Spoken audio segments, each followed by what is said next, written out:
είναι ο Χρήστος ο Πλωτής. Γέμος βέβαια με πολύ ψυχή δυνατή και το νέο μέλος της Αλαμάρ.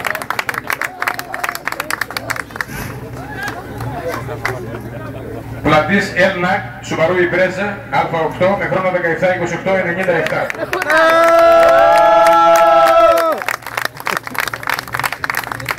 Τρίτη, ένα πιέρμα της Αλαμάρ. Είναι από εδώ από την Καρδίτσα. Έχουν να σπίσει ένα ράιδα και είχαν και ένα δίσκο μέσα στην ειδική διαδρομή. Είναι Υιός και πατήρης Ζήσης. Παναγιώτης και Βασίλης Ζήσης, ένα Mitsubishi Evo 9 με χρόνο 17-47. Κύριε Ζήση, το μάθο το έχουμε για λεπτούς.